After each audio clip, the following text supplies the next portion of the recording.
The War Powers Resolution is passed in the wake of the Vietnam War, and there's a sense on the part of some congressmen that the president is starting wars without congressional authorization. In point of fact, there's a Gulf of Tonkin resolution that authorizes the president to use force in the Vietnam War.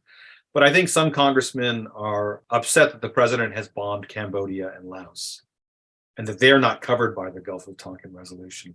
And so they propose a war powers bill that purports to lay down the congressional view about the president's constitutional powers as commander in chief. And they say the president can only use military force pursuant to declaration of war, an authorization to use military force, or where the territory or possessions of the United States are under attack, or where the military assets of the United States are under attack. And no other circumstances the president to use military force. So for instance, if Great Britain is attacked and no Americans are attacked, then the president can't use military force to defend Great Britain. He'd have to come to Congress. So they cite this constitutional principle, and then they create other rules that are designed to enforce it. And one of the rules is, if American troops are introduced into a state of hostilities, the president has to notify Congress and then report to Congress this introduction into hostilities. And if Congress doesn't approve of their use, either via declaration of war or an authorization to use military force, the president has to withdraw them basically within 90 days.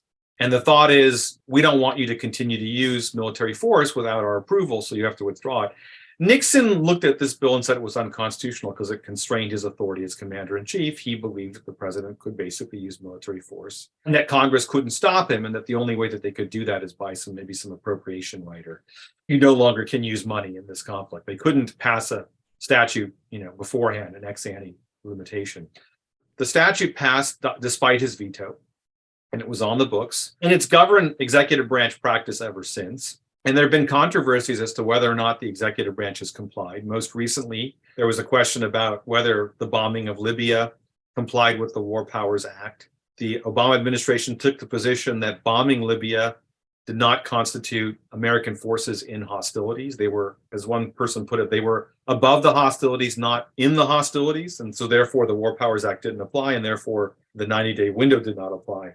And so there's a question about whether the War Powers Resolution has curbed the appetite of the executive to use troops overseas, to station troops overseas in harm's way, or also to wage war. And many people say it's been a failure because they point to Libya and other conflicts where the president used military force. And it's possible that it is a failure, but you have to ask the counterfactual: how many more uses of military force by the president would there have been had there not been a War Powers Act? Right. In other words, the fact that people commit murder is no argument that the murder statute doesn't work. It just might not work perfectly. And the same could be true for the War Powers Act, right? It still might be deterring some uses of military force, even if it doesn't deter all uses of military force that the authors of the War Powers Act would regard as unconstitutional.